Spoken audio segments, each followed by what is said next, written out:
안녕하세요, 김세리입니다.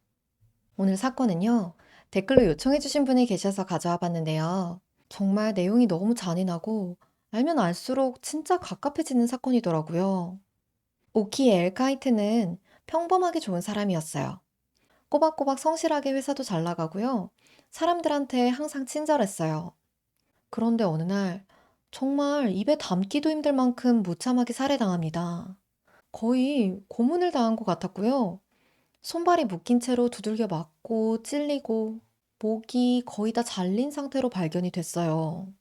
엘의 핸드폰이랑 지갑은 현장에 없었거든요. 그리고 어떤 남자가 뻔뻔하게 ATM에서 엘의 계좌에서 돈을 꺼내고 있는 게 CCTV 화면에 잡혔어요. 이웃 사람들도 엘의 여자친구도 심지어 경찰까지 단 한 사람을 범인으로 지목을 합니다. 바로 엘의 새로운 룸메이트였어요. 과연 이 사건의 진짜 범인은 누구일지 여러분들도 이야기 들으시면서 같이 생각해 보시면 좋을 것 같아요. 오늘 사건 자체가 시간이 좀 많이 지난 사건이라서요. 기사가 없어진 것도 많고 남아있는 자료들 중에서도 내용이 서로 불일치하는 게 좀 많았어요. 여러 자료들에서 그래도 서로 최대한 일치하는 자료들을 모았다는 점 미리 참고 부탁드릴게요. 오키 알버트 카이트 주니어는 1951년 노스캐롤라이나에서 태어났어요. 아버지는 그 동네에서 유명한 강아지 훈련사였고요. 아버지랑 아들 이름이 똑같았거든요. 그래서 아들 쪽은 주로 그냥 엘이라고 불렀어요. 저도 그렇게 부를게요. 엘은 여동생이 있었고요. 이름은 바바라예요. 어머니는 엘이 18살 때 좀 일찍 돌아가셨어요. 하지만 엘도 바바라도 뭐 크게 방황하는 일 없이 올바르게 잘 자랍니다. 엘은 누가 봐도 다정하고 참 착한 사람이었어요. 엘은 그 주변에 있는 웰든 하이스쿨을 졸업을 하고요. 아틀란틱 크리스찬 대학으로 진학을 했어요. 그 학교도 원래 살던 곳에서 그렇게 멀지 않았어요. 엘은 대학에서는 경영학을 전공을 했어요. 그리고 졸업을 하기도 전에 스톤 앤 웹스터라는 큰 엔지니어링 회사에 채용이 됐어요. 처음에는 거기서 근태 관리자로 일을 시작했는데요. 나중에는 회계 관리자로 일을 하다가 부서장까지 달았어요. 이 회사에서 엘이 일한 기간만 30년이 좀 넘어요. 진짜 뼈를 묻은 거죠. 이것만 봐도 엘은 그냥 진짜 성실한 사람이었던 것 같아요.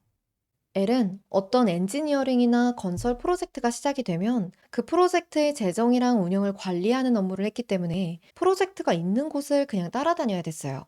네바다, 뉴욕, 텍사스, 와이오밍, 매사추세츠 이렇게 미국의 전역뿐만이 아니라요. 저 멀리 아프리카의 알제리까지 출장을 가서 일을 할 때도 있었어요. 이렇게 바쁜 와중에도 엘은 게일 카이라는 여성이랑 연애를 시작했거든요.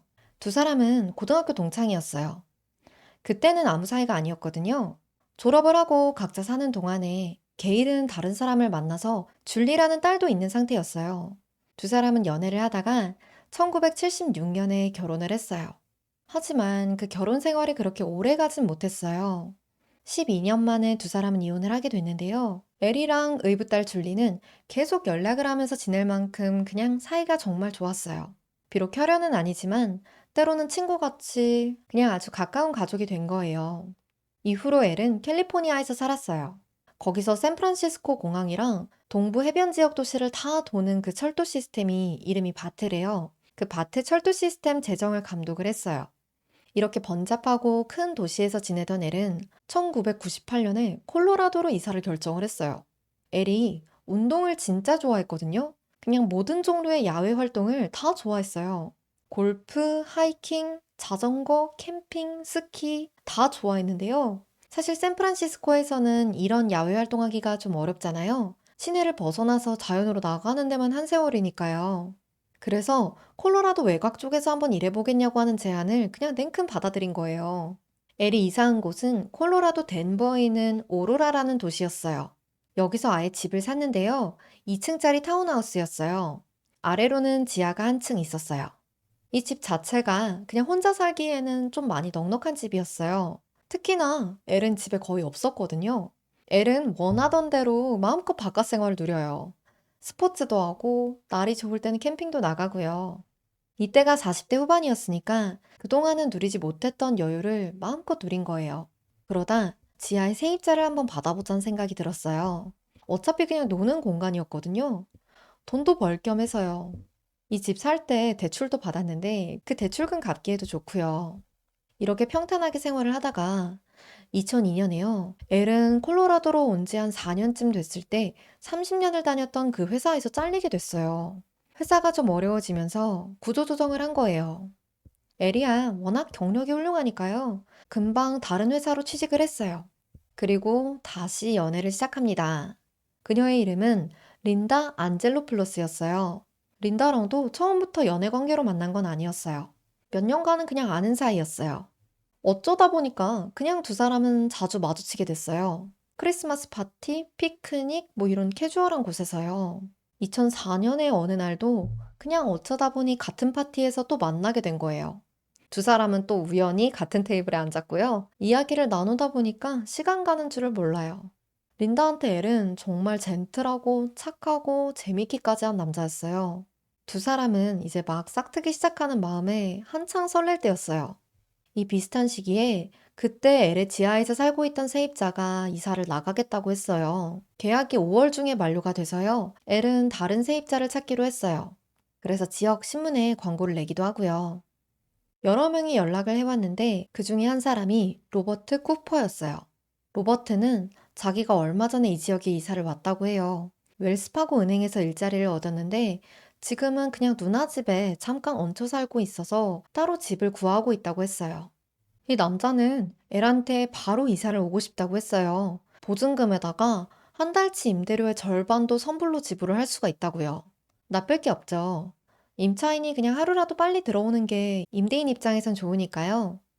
엘이랑 로버트는 5월 18일에 계약서를 쓰고 그렇게 룸메이트가 되기로 했어요. 린다가 기억하기로는 로버트는 한 40대 정도 되어 보였고요. 옷이 정장 차림이었는데 깔끔하게 잘 입고 있었대요. 머리는 엄청 곱슬거리는 짙은색 머리였고요. 키는 한 173cm 정도? 체격은 비만은 아니고 보통인데 꽤 다부진 체격이었대요. 처음에 계약하기 전에 로버트가 먼저 집을 보러 왔을 때요. 린다도 그날 우연히 엘의 집에 갔었어요. 엘이 린다한테 로버트 소개시켜줄게 라고 했는데요. 린다가 화장실이 급했던 거예요. 그래서 잠깐 보기는 했는데 인사할 정도의 거리는 아니었고요. 바로 화장실을 갔다가 내려왔어요. 근데 그 잠깐 사이에 로버트가 밖으로 나가고 있는 거예요. 솔직히 린다가 내려온 걸 알았을 텐데 뭐 뒤돌아서 다시 린다한테 인사를 한다거나 그러지도 않았어요. 그때는 그냥 뭐 그런가 보다 했어요. 그럴 수도 있으니까. 엘은 린다한테 저 사람은 이사 오고 싶진 않대 라고 했어요. 그렇게 다시는 볼 일이 없을 줄 알았거든요. 근데 며칠 안 지나서 남자가 보증금까지 다 들고 다시 계약을 하고 싶다고 찾아왔던 거예요. 그때는 또 당장 이사를 오겠다고 그렇게 계약을 재촉을 했대요. 그런데 돈은 그렇게 급하게 지불을 해놓고 이사를 바로 오진 않았어요. 린다가 아니 왜 그 사람은 돈도 다 내놓고 이사는 안 온대? 하고 물어봤었는데요. 엘이 뭐라고 대답을 해줬는데 그것까진 기억이 잘 안 났대요. 5월 22일 토요일에요. 그날 린다는 일주일 동안 버지니아 해변으로 여행을 가기로 되어 있었어요. 그날 엘이 린다를 공항까지 데려다 줍니다. 그리고 그 가는 길에요. 두 사람은 진지하게 만나보기로 했어요. 바로 그날에요. 비행기를 타고 환승지에 도착한 린다가 엘한테 한번 전화를 걸었어요. 이제 두 사람이 정식적으로 연인이 된 거잖아요. 린다가 내 남자친구 잘 있지? 하고 물어봐요. 엘은 내 여자친구 난 좋지. 넌 어때? 하고 대답합니다. 네, 이 대화가 너무 귀엽지 않아요? 엘은 그날 가장 친한 친구인 마이크랑 같이 뭘 만드는 작업을 하고 있었대요. 정확히 뭐였는지는 모르겠지만 마이크랑 뭘 만들고 있었고 두 사람은 한 3시쯤에 헤어졌어요. 몸이 좀 더러워졌으니까 좀 씻은 다음에 저녁에 다시 만나기로 했어요. 마이크는 그날 엘이 집에 돌아가서 새로운 룸메이트를 만나기로 했다고 했어요. 근데 저녁이 됐는데도 엘이 연락이 없는 거예요. 여자친구를 만나러 갔나? 마이크는 뭐 그냥 일이 있나 보다 생각했고요. 뭐 찾으러 가거나 하진 않았어요. 그게 이 두 사람의 마지막 만남이었어요. 린다는 버지니아 해변에 도착한 다음에도 엘한테 전화를 했는데요. 이때 엘이 뭔가 좀 이상하다고 느껴졌대요. 방금까지 Hey girlfriend, Hey boyfriend 하던 사람이 너무 조용한 거예요. 하지만 뭐 별다른 얘기는 없었고요. 그냥 좋은 주말 보내 하고선 전화를 끊습니다. 그렇게 이틀이 지나서 월요일이 되었어요. 근데 엘이 회사에 안 나오는 거예요. 절대로 이렇게 무단결근 그냥 할 사람이 아니라서요. 직장 동료들은 바로 엘한테 전화를 걸었거든요. 그런데 누가 전화를 받아요. 근데 엘이 아니었어요. 전화를 받은 사람은 조우라는 사람이었는데요. 노숙자였어요. 자기가 이 핸드폰을 공중전화 부스에서 주웠대요. 동료들은 이 조우를 만나서 돈을 좀 주고요. 핸드폰을 받았어요. 그리고 핸드폰에서 엘의 여동생 바바라의 전화번호를 찾았고요. 연락을 해봅니다. 바바라도 오빠가 어디 있는지 몰랐어요. 걱정이 되니까 경찰에 웰빙 체크를 부탁을 했어요. 오로라 경찰서에서 엘의 집으로 출동을 했어요. 경찰이 앞에 서서 엘의 집 문을 두드리고 불러봤는데요. 아무 반응이 없는 거예요.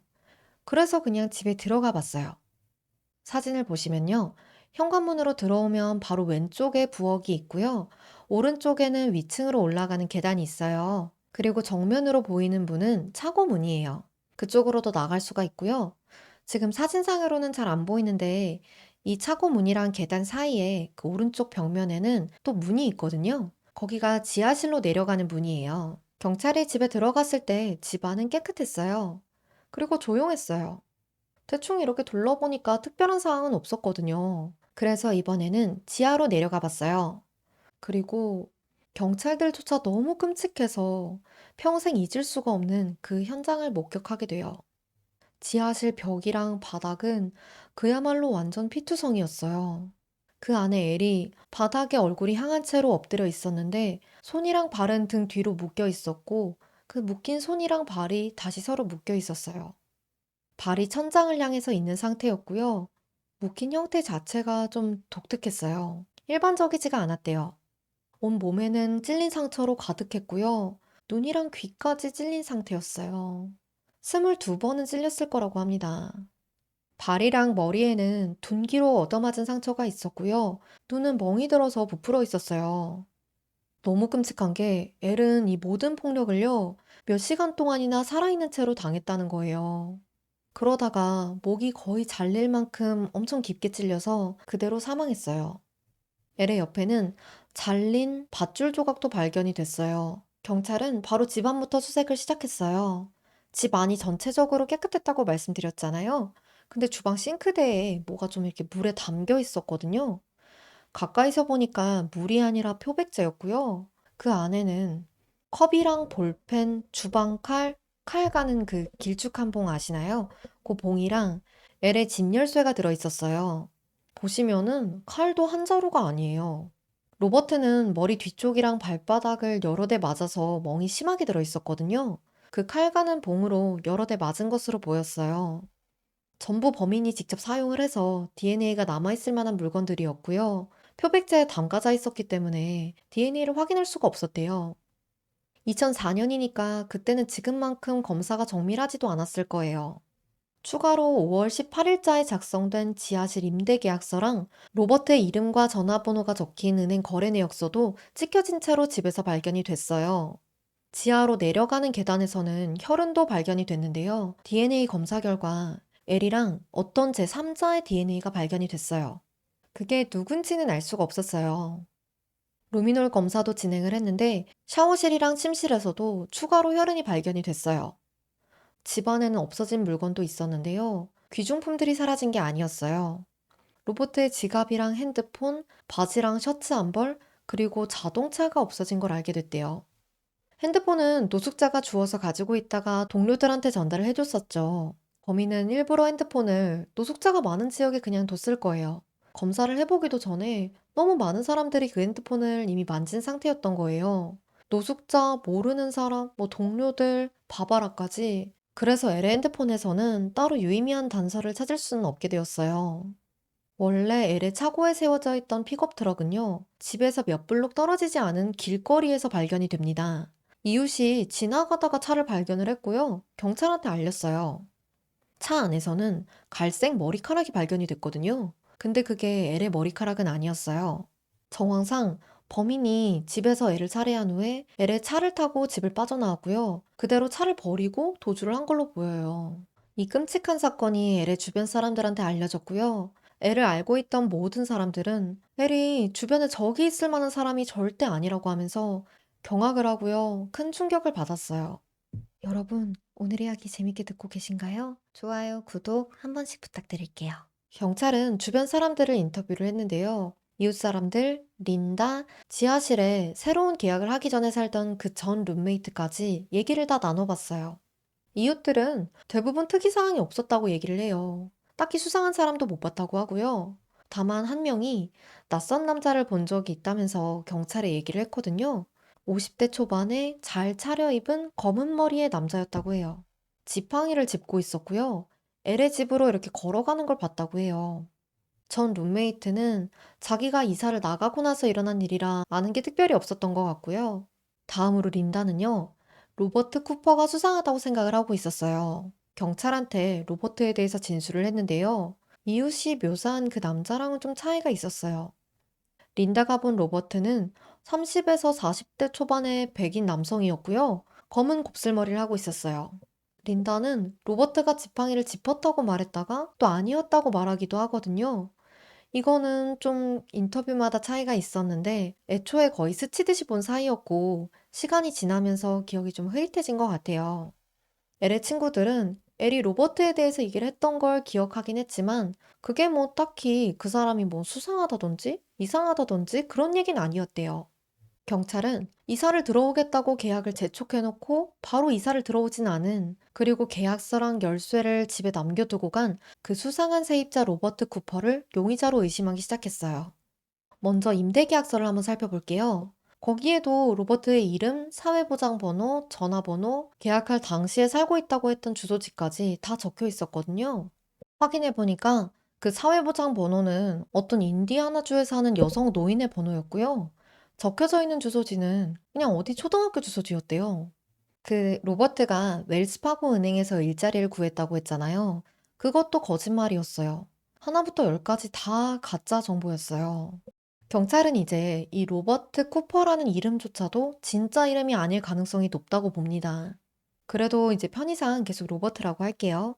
한 가지 정보는 그래도 일치하는 게 있었는데요. 그 적혀져 있던 전화번호는 로버트가 엘이랑 집을 계약할 때 썼던 그 전화번호가 맞았어요. 두 사람이 그 번호로 여러 번 통화한 기록이 있었거든요. 그런데 그 핸드폰은 콜로라도 대학병원 근처에 세븐일레븐이 있거든요. 거기서 구입한 선불폰으로 밝혀집니다. 로버트는 그 핸드폰을 산 다음에 31일이 지나서야 사용하기 시작했거든요. 왜 하필 31일이었을까요? 그 세븐일레븐 편의점의 CCTV 보관 기간이 30일이었대요. 로버트는 그걸 알고 있었을 거고 딱 그 기간을 피해서 사용을 하기 시작한 거예요. 경찰은 이 선불폰의 통화 기록들도 살펴봤거든요. 로버트는 이 핸드폰으로 엘뿐만 아니라 다른 사람들한테도 전화를 꽤 많이 했어요. 그래서 전화를 받은 사람들이 누군지 보니까 로버트를 원래 알고 있던 사람들이 아니었어요. 근데 공통점이 하나 있었거든요. 모두 집을 임대를 내놨던 사람들이었어요.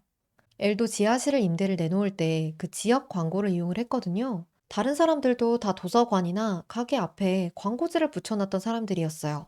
근데 그 장소가 다 콜로라도 대학병원 주변이라든지 어떤 식으로든 관련이 있었대요. 그 선불폰을 샀던 곳도 병원 근처에 있는 세븐일레븐이었잖아요. 아마도 로버트는 이 대학병원 근처를 자주 방문하는 사람이었을 거예요.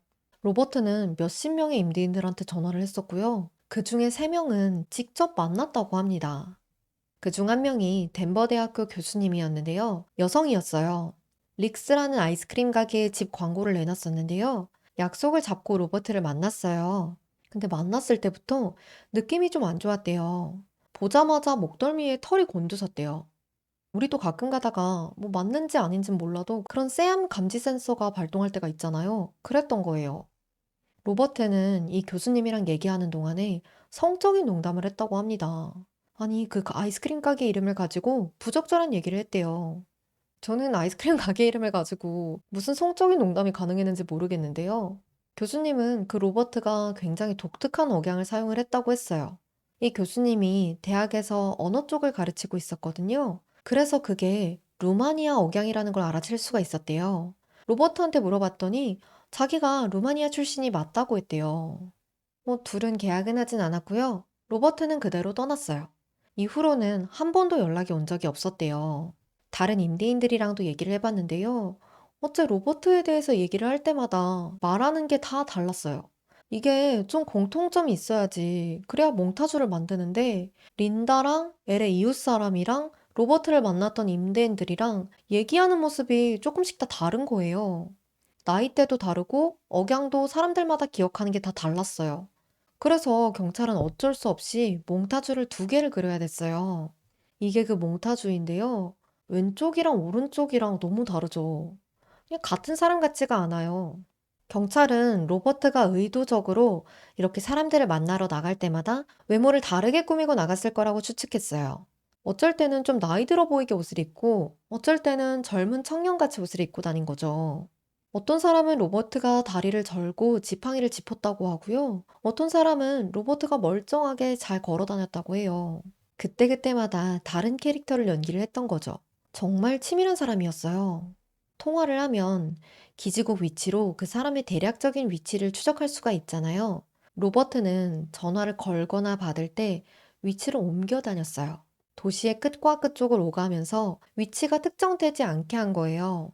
경찰이 전화 기록으로 자기 위치를 파악할 수 있다는 그 점을 분명하게 인식을 하고 있었다는 거죠. CCTV 보관 기관에 맞춰서 핸드폰을 사용한 것도 그렇고, 이렇게 통화 위치를 옮겨 다닌 것도 그렇고, 어쩌면 로버트가 경찰 관계자였던 건 아니냐 하는 의견이 나올 정도로 진짜 치밀했어요. 그런데 통화 기록들을 보면요. 분명 여기저기 옮겨 다닌 건 맞아요. 그런데 콜로라도 대학병원 주변에서 발견되는 일이 빈번했어요. 이 대학병원이랑은 진짜 어떤 식으로든 관계가 있는 사람인 게 아닌가 싶어요. 경찰들은 이 로버트가 무직 상태는 아니었을 거라고 추정을 했거든요.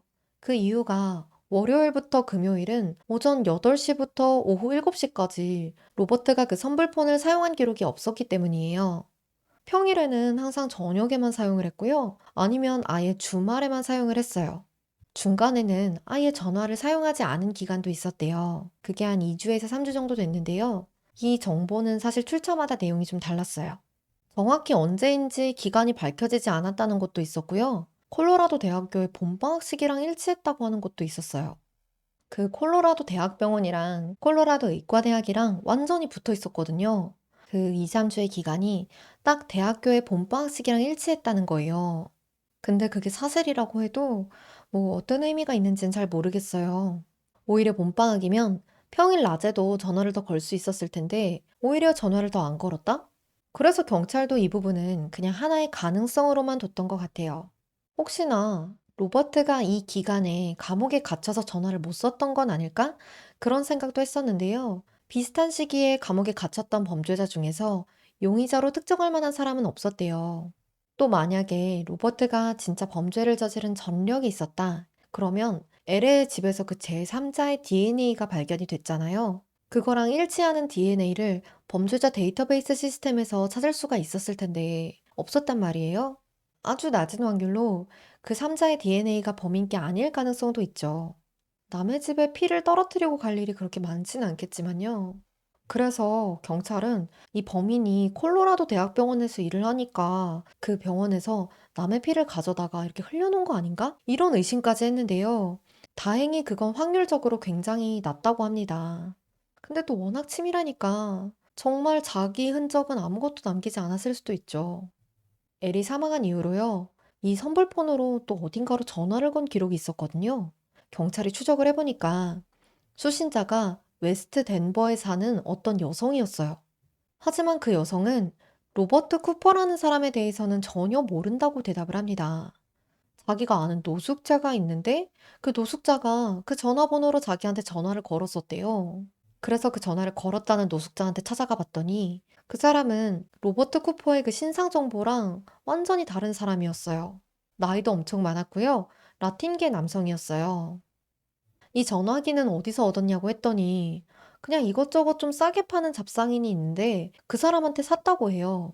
그리고 최종적으로 그 전화기가 고장이 나서 그냥 강에 버려버렸다고 합니다. 플라테 강에 버렸다고 했어요. 경찰들이 찾아보기는 했는데 발견하진 못했어요. 하지만 사건이랑은 전혀 관련이 없었대요. 이런 범인이 사건 현장에 남긴 정말 독특한 흔적이 있었는데요. 바로 애를 묶어뒀던 그 방식과 발바닥을 때려서 고통을 준 그 폭력 방식이었어요. 먼저 묶여있던 그 방식을 살펴보면요. 엘이 발바닥이 천장으로 향하게 이렇게 묶여 있었다고 했잖아요. 보통은 사람을 이렇게 손발을 뒤로 해서 묶는다라고 하면 손목이랑 발목을 묶는 게 일반적이래요. 그런데 엘은 팔꿈치 위 팔뚝 이쪽이랑 무릎 위쪽이 각자 묶여 있었고요. 그걸 다시 엮은 형태였어요. 그 방식을 보고 전문가들은 어쩌면 범인이 선원이거나 해안 경비대 출신일 수도 있고요. 뭔가를 어쨌든 단단히 묶어야 되는 일을 해본 사람일 가능성이 있다고 했어요. 그리고 엘의 발바닥이 온통 상처의 멍투성이었거든요. 한두 대 그냥 때린 게 아니었어요. 발바닥이 민감한 부위이기 때문에 맞았을 때 그 고통이 상당하다고 해요. 이렇게 발바닥을 때려서 고통을 주는 방식이 팔라카라고 불리는 그 고문 방식이랑 굉장히 유사하다고 합니다. 지금은 아니지만 예전에 주로 터키를 포함한 중동 그리고 아프리카 쪽에서 흔하게 사용이 됐었대요. 특히나 엘이 묶인 방식이랑 팔라카를 했던 그 방식 자체가 터키에 있는 헤즈볼라라는 이슬람 극단주의 조직이 행했던 고문 전술이랑 비슷했대요. 제가 갑자기 헤즈볼라 얘기를 꺼내서 좀 놀라신 분도 계실 텐데요. 우리가 최근 들어서 아는 그 헤즈볼라라는 단체랑 이 터키에 있는 헤즈볼라랑은 전혀 관계가 없는 다른 조직이래요. 터키의 헤즈볼라는 2000년대 초에 해체가 됐고 그 구성원들은 그 지역을 떠났다고 해요. 혹시나 이 그룹에 소속되어 있던 어떤 사람이 단체가 해체되면서 미국으로 건너왔고 자기가 했던 그 고문의 쾌감을 못 잊어서 희생양을 찾아다닌 건 아닌가 그런 추측도 나왔어요. 이렇게나 모호한 추측들 속에 딱 하나, 정말 범인이 확실하게 찍힌 사진이 하나 있었죠. 바로 ATM에서 찍힌 CCTV 화면이었어요. 애를 살해한 다음에 범인은 애를 차를 타고 웰스파고 은행으로 갔어요. 그리고 오후 9시 59분에 애의 지갑에서 은행 카드를 꺼내서 1000달러를 인출을 했어요. 범인은 스키 마스크를 쓰고 장갑을 끼고 있었어요. CCTV에 찍힐 걸 뻔히 알고 있었던 거죠. 그리고 다시 운전을 해서 LA 이웃이 차를 발견했던 그 길가까지 이동을 했고요. 차를 버리고는 연기처럼 사라졌어요. 그 끼고 있던 장갑 때문에 차 안에서는 지문도 발견되지가 않았어요. 근데 웰스파고 은행 기억나시나요? 바로 로버트가 자기가 일하게 됐다고 했던 그 은행이에요. 지금까지 밝혀진 내용을 토대로 그날 있었던 일을 한번 정리를 해볼게요. 엘은 오후 3시 30분쯤에 여행지에 도착한 린다의 전화를 받을 때만 해도 집에 있었고 살아 있었어요. 아마 그 전후로 계약하고 나서 집 열쇠를 이미 가지고 있던 로버트가 방문을 했을 거예요. 그리고 무언가의 이유로 엘이 먼저 지하실 계단을 내려가고 로버트가 뒤를 따라서 내려갔을 거예요. 그리고 엘의 머리를 둔기로 내리쳤을 거예요. 엘의 뒤통수에는 큰 상처가 3개가 있었거든요. 그리고 지하실로 끌고 내려갑니다. 여기가 그 지하실이에요. 묶이기 전에 엘은 지하실 창문으로 가서 바깥에 도움을 요청하려고 했을 거예요. 이 창문 근처 벽이랑 천장에까지 핏자국이 있었거든요. 하지만 로버트는 애를 사정없이 끌어내렸고 밧줄로 묶은 뒤에 몇 시간 동안 애를 고문하다가 끝내 죽였을 거예요. 로버트는 집을 나서기 전에요. 집안에서 자기 흔적을 깨끗하게 지웠어요. 지문을 모두 닦아냈고요. 엘의 집에서 샤워도 하고 배수구에는 표백제를 다 쏟아 부었어요. 그리고 엘의 옷이랑 지갑, 핸드폰을 가지고 차고에 세워져 있던 엘의 차를 타고 집을 빠져나갑니다. 엘의 집 구조를 보면 집에 출입할 수 있는 방법은 두 가지가 있어요. 현관문으로 나가거나 뒤편에 있는 차고로 나갈 수가 있어요. 집 앞에는 바로 도로가 없어요. 만약에 차가 있었다면 도로에 세워두고 집까지 걸어 들어갔을 거예요. 범인이 차가 있는 사람인지 없는 사람인지는 모르겠지만 분명한 건 들어올 땐 걸어서 들어왔을 거예요. 그리고 이웃한테 들키지 않도록 집을 떠날 때는 차고에 세워져 있던 엘의 차를 타고 나간 거죠. 그리고 웰스파고 은행 ATM에서 돈을 인출한 다음에 이 동네로 다시 돌아와서 엘의 차를 길거리에 버린 다음에 유유히 떠난 거예요.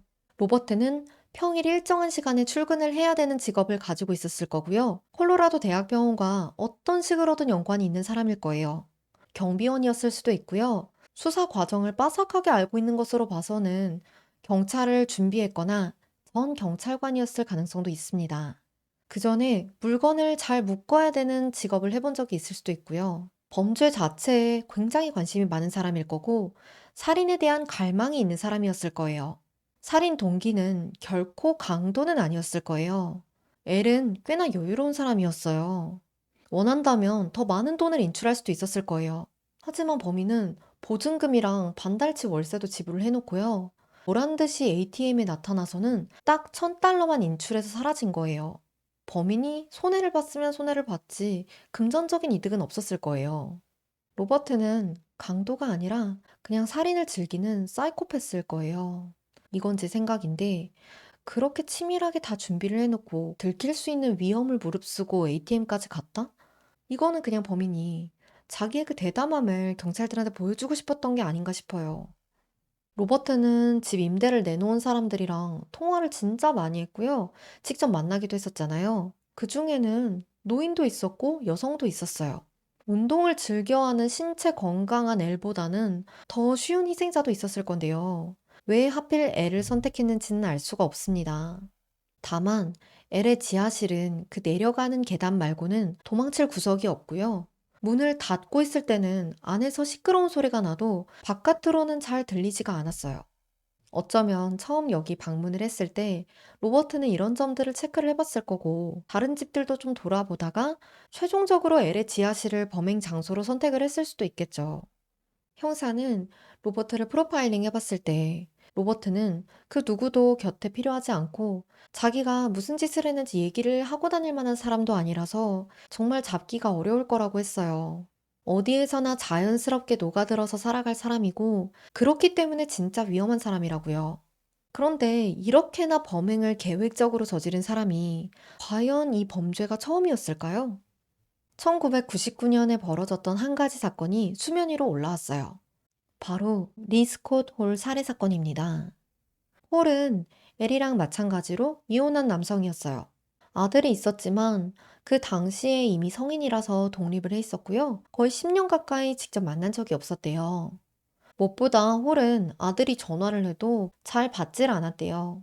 홀은 혼자 거주하면서 캘리포니아에 있는 로렌스 리버모어 국립연구소에서 일을 하고 있었거든요. 큰 프로젝트를 진행하는 연구원이었고요. 일주일에 7일을 그냥 일만 하는 사람처럼 보였대요. 근데 회사 사람들은 그렇게 알고 있었지만 사실 홀은 골프에 꽤나 열심이었어요. 친한 골프 친구들도 있었거든요. 근데 회사 사람들은 그런 사실을 전혀 몰랐어요. 심지어는요, 사실 홀이 아들이 있었다는 사실조차 몰랐어요. 전화 자체를 아예 없앴던 건진 모르겠는데, 그 시기에 홀이 통화료를 지불한 내역이 없었대요. 사적으로 사용하고 있었던 이메일도 없었고요. 그만큼 홀이 엄청 프라이빗한 사람이었던 거예요. 1999년 10월 20일에 홀이 회사에 말도 없이 출근을 하지 않았어요. 홀의 직장 동료 두 명은 연락이 안 되니까 걱정을 하다가 집에 한번 들러보기로 했어요. 동료들이 집에 도착해서 홀을 불렀거든요. 근데 대답이 없는 거예요. 혹시나 해서 현관문을 열어봤는데 문이 그냥 열렸어요. 홀의 성격상 절대로 문을 그렇게 열어둘 사람은 아니거든요. 굉장히 꼼꼼하고 모든 걸 이렇게 착착 정리를 잘 해놓는 사람이었단 말이에요. 동료들은 홀의 집으로 들어가 봤어요. 거실에 있는 TV는 그냥 켜져 있었고요. 홀의 안경이 그냥 주방에 널브러져 있었어요. 홀이 시력이 나빠서 안경을 안 쓰면 아무것도 안 보였거든요. 이상하죠. 그리고 동료들은 침실에서 홀을 발견을 했어요. 홀은 침실 바닥에 얼굴을 바닥으로 한 채 이렇게 엎어져 있었거든요. 반바지랑 티셔츠, 슬리퍼 한 짝을 신고 있었고요. 다른 하나는 벗겨져서 바닥에 그냥 떨어져 있었어요.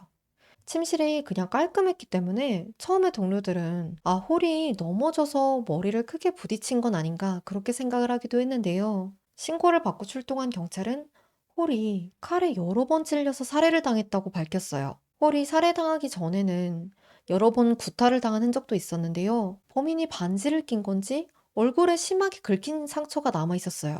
오른쪽 관자놀이에는 크게 맞은 자국이 있었고 목젖도 부러져 있었어요. 흉기는 발견되지 않았지만 칼로 추정되는 날카로운 날붙이로 10번 가까이 찔려 있었고요. 신장이랑 간이 관통을 당했고 심장은 거의 절단이 된 상태였다고 해요. 홀의 집은요, 그 침실 말고는 그냥 깨끗했어요. 다툼이 있었던 흔적도 전혀 없었고요. 만약에 누군가 모르는 사람이 집에 침입을 했다면 이렇게나 집안이 깔끔할 리는 없겠죠. 검시 결과 홀의 혈액에서는 알코올도 좀 발견이 됐거든요. 경찰은 홀이 알고 있는 사람이 이른 저녁에 집에 방문을 했을 거고 함께 술을 마셨고 이후에 범죄가 발생했을 거라고 추측을 했어요. 하지만 앞서 말씀드렸다시피 홀은 자기 얘기를 그렇게 주변에 하는 사람이 아니었기 때문에 주변 사람들은 그 방문자가 누구인지 짐작도 못했어요. 홀의 이웃들은 한 새벽 1시경에 자동차가 출발하는 소리를 들었다고 했어요. 그리고 홀의 자동차가 집에서 멀지 않은 곳에서 발견이 됐어요. 범인은 차고에 있던 홀의 차를 타고 집을 빠져나갔을 것이고 이후에 길가에 차를 두고 도주를 했을 거예요. 차 안에는 홀의 지갑이 있었고요. 그 외에 다른 사라진 물건은 딱히 없었어요. 홀도 꽤나 여유가 있었는데 그 지갑 말고는 다른 사라진 물건은 딱히 없었어요. 사실 이 홀의 사건도요, 영상을 따로 만들어도 될 만큼 참 미스터리한 사건이에요. 근데 짧게 사실관계만 말씀드리자면 이래요. 이 사건과 5년 뒤에 발생한 오키 엘 카이트 살인 사건은 유사한 점이 정말 많았어요.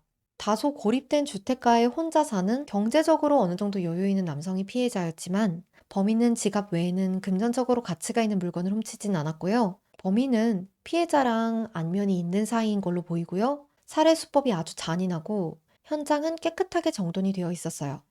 그리고 피해자의 차를 타고 도주한 다음에 집 근처에 차를 버린 것까지 똑같아요.